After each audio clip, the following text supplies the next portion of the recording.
ازيكم عامل ايه طلاب الصف الثالث الاعدادي؟ معاكم فيديو جديد مع مستر محمود. النهارده هنحل التست التالت عندنا صفحة 75. لو انت اول مرة تشوفنا اشتركوا في فعل الجرس عشان يوصلك كل جديد. اول حاجة choose the correct answer، اختار الاجابة الصحيحة. ركز معايا. بيقول polar bears بالقطبي have white fur، وعنده ايه؟ فرو ابيض. for لكي which helps them hide in the snow، بيستخبى في التلج. يبقى عندنا الدب القطبي عنده فرو ابيض عشان طبعا يعمل تمويه. طب فين كلمة تمويه عندنا؟ كونفلاج اللي يعني تمويه، يعمل تمويه. ذا اوبسايد اوف كوريج، كلمة اوبسايد يعني عكس الشجاعة، يبقى الخوف فير. طيب رقم 3، a not is person or a group that competes with another، بيقول لك شخص او مجموعة بيتنافسوا ضد بعض. طبعا هنا عندنا كلمة ريفل اللي هو معناها منافس او منافسون. طيب نكمل. رقم 4 بيقول we can from the noun from the verb perform by adding the suffix. اسمها performance، يبقى هنزود لها NESS. طيب السؤال التاني بيقول لك read and complete the text، اقرأ أو كمل النص.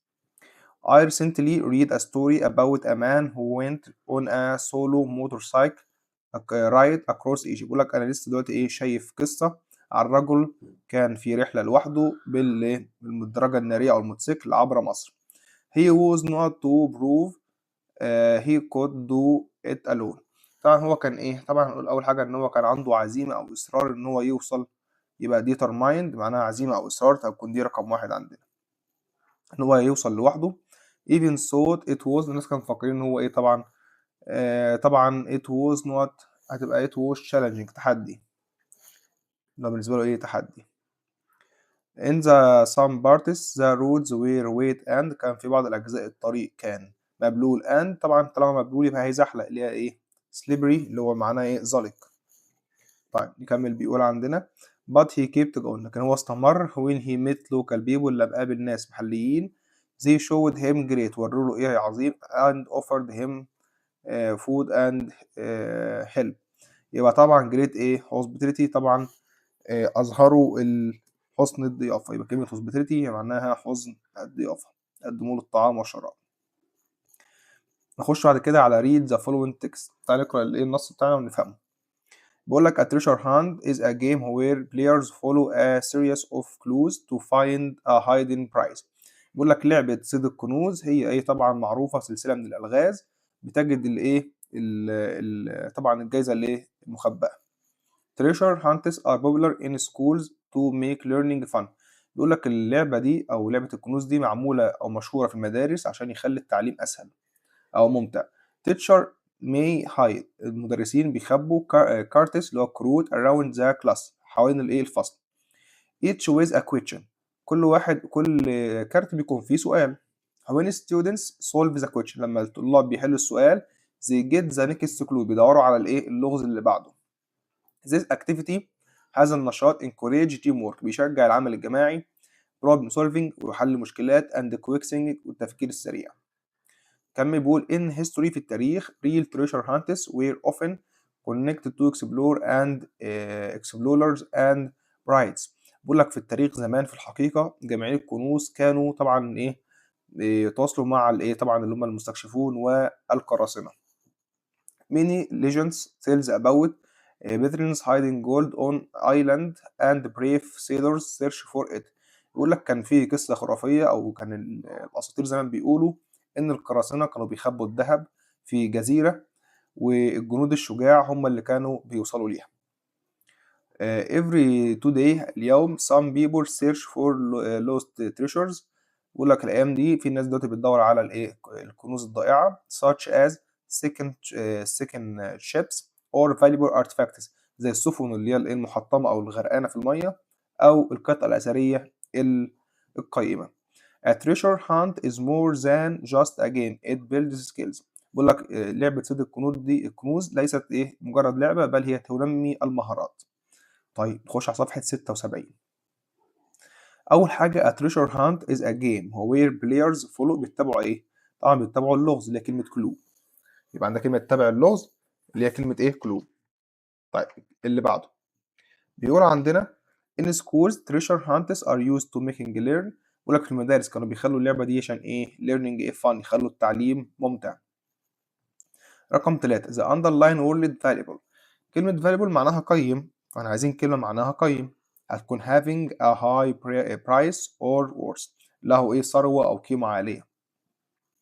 طيب سؤال رقم 4 what 3 skills does a treasure hunt encourage بيقول لك إيه 3 مهارات لعبة جمع الكنوز دي بتعلمهم. تعالَ نشوف عندنا إيه المهارات دي. أهو قال لك encourage teamwork العمل الجماعي problem solving حل المشكلات and quick thinking التفكير السريع. دي الإجابة السؤال رقم 4 بنكتب جنبه 4. طيب نكمل عندنا in history في التاريخ who was connect to real treasure hunts بيقول لك مين اللي كان بيتواصل مع صائد الكنوز. طبعا هقول لك اهوت explorers مكتشفون and pirates اللي هم الايه القراصنة. يبقى ده السؤال رقم 5. يبقى دي إجابة السؤال رقم 5 عندنا. طيب نكمل مع بعض. بيقول why is treasure hunt considered more than just a game ليه هي ليست مجرد لعبة. تعال نشوف ورقة قال لك ليست مجرد لعبة ليه. تعال نشوف عندنا قال لك فين. تعال نشوف عندنا السطر الكام. قال لك a treasure hunt is more than just a game it builds skills تبني المهارات. تمام. يبقى دي السؤال رقم 6. معلش لحظة. سؤال رقم 6. طيب نكمل بقى معانا. لو انت حضرتك لسه بتتفرج علينا اشترك وفعل الجرس عشان يوصلك كل جديد، واكتب لي كومنت وقول لي انت من محافظة ايه. طيب السؤال اللي بعده بيقول لك تشوز ذا كوريكت انسر. طبعا هنا بيقول لك ستوري اللي هي القصة. بيقول لك بروفيسور اورنيكاس او اورنكس على حسب تنطقها ازاي الاتنين صح. so amazing in what glowing with colorful بيقول لك هم في الغواصة شافوا ايه بيلمع ملون. طبعا شافوا كولر ريفز اللي هي الشعاب المرجانية. تمام. نيدلاند missed his نيدلاند فقد ايه and wanted to return to land وعايز يرجع لايه الارض تاني. فقد الحرية. احنا قلنا كان بيقدر الحرية يبقى freedom. طيب كابتن نيمو spoke personality against طبعا كان بيتكلم ايه طبعا كابتن نيمو كان ضد ايه. قال لك ضد طبعا اللي هي الايه insects اللي هي عندنا طبعا اللي هي الايه الناس اللي هي اللي هو بيحبهم يعني، او الناس اللي ايه اتجهوا. طيب نكمل مع بعض. السؤال اللي بعده بيقول لك كونسل remained calm and loyal بيقول لك كان هو ساكت وطبعا عنده وفاء لمين. طبعا اللي هو اورنيكاس اللي هو الايه القائد بتاعه او اللي هو العالم الفرنسي. طبعا كونسل كان الايه الخادم بتاعه. طيب نكمل مع بعض. بيقول لك answer the following question. طبعا دي اسئله على القصه. what was Captain Nemo role in facing the danger on the submarine ايه دور كابتن نيمو على المخاطر اللي بتقابلهم مع فيه طبعا الغواصه. قال he led with calm and remark leadership طبعا هو كان القائد بتاع السفينه وبيتحمل المخاطر. why do you think كابتن نيمو keep his past hidden ازاي خلى الكنز بتاعه. طبعا بيقول لك ليه كان مخلي الماضي بتاعه في السر مخبيه يعني. قال لك to protect himself عشان يحمي نفسه from the humans or عشان يحمي نفسه من عالم طبعا البشر. نخش على الصفحة الأخيرة اللي معانا صفحة 77. بيقول لك الري رايت اللي هو سؤال الجرامر بتاعنا عايزين نحط كلمة it. ركز بقى معايا عشان احنا نعرف نحل ازاي. يبقى هنبدأ بالجزء الأخير دوت اللي هو هي asked me. يبقى هنقول he asked me وبعد كده هربط بإف يبقى نكتب بعد كده إف لأن هو عايز أهو. طب كلمة did قالك did دي بنشيلها وبنحول الزمن الماضي التاني. يبقى هنقول I had طبعا حولنا اليو لاي طبعا جبنا الماضي التام had والتصريف التالت يبقى had found treasures. نكتب بعد كده كلمة ايه treasure.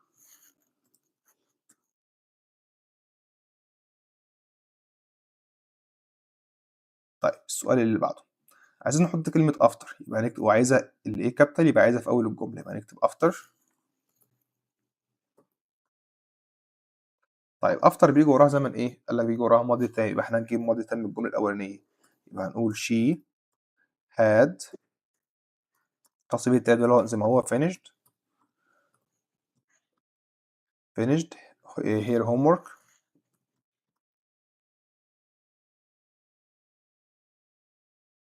بعدين هنشيل كلمة them وبعدين نعمل ايه كوما ونكتب she watched TV. she watched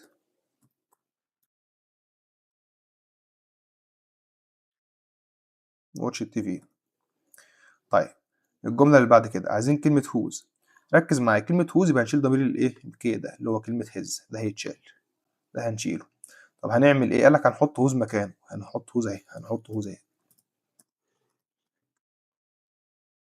طيب بس كده؟ قال لك وهنكتب زي ما هو، هنكتب إيه؟ this is اللي هو the pupil ده الطالب whose book is lost الكتاب بتاعه ضايع. يبقى هنكتب نفس الجمل زي ما هي عشان وقت الفيديو. طيب نخش على الجزء اللي بعد كده. طيب ركز معايا، بيقول لك I enjoy نقط adventure stories about explore. طبعا كلمة enjoy الفعل ده بيجي وراه الفعل في ing، يبقى هنقول reading، هنقول reading. طيب السؤال اللي بعده she wanted to know if I، طبعا هنحول الزمن، يبقى الماضي من كلمة have هتبقى had. طيب by the time we not arrive cinema يبقى عنده arrived.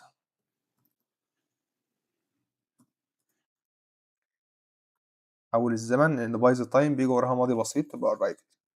طيب ركز بقى معايا في سؤال المحادثة عندنا، بيقول لك complete the dialogue.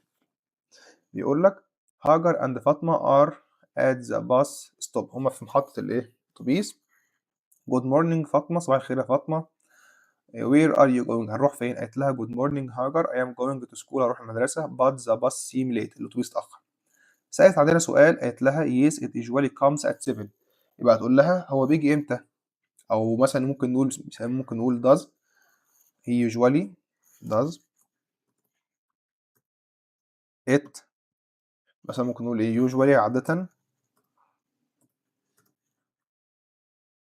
usually come at 7 at 7:30، نقول 7:30 في الآخر نعمل كوتشن مارك بس كده. طيب قالت لها don't worry لا تقلقي، إيه هتقول لها مثلا هيوصل إيه قريبا، هتقول مثلا إيه it will مثلا arrive soon، مثلا it will، طبعا will معناها سوف، it will arrive soon. طيب قالت لها بعد كده نقط I hope it arrived، أتمنى ذلك، هتقول مثلا إيه I hope that، أتمنى ذلك، I hope that، أتمنى ذلك.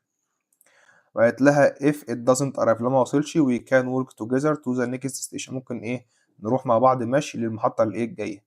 قالت لها that's a good idea، فكرة رائعة. سألتها سؤال، قالت لها sure I don't mind work، أنا لا أمانع إن إحنا نمشي. هتقول لها إيه رأيك نمشي؟ هتقول لها مثلا إيه we can، أو ممكن نقول إيش ده عايزه سؤال يبقى can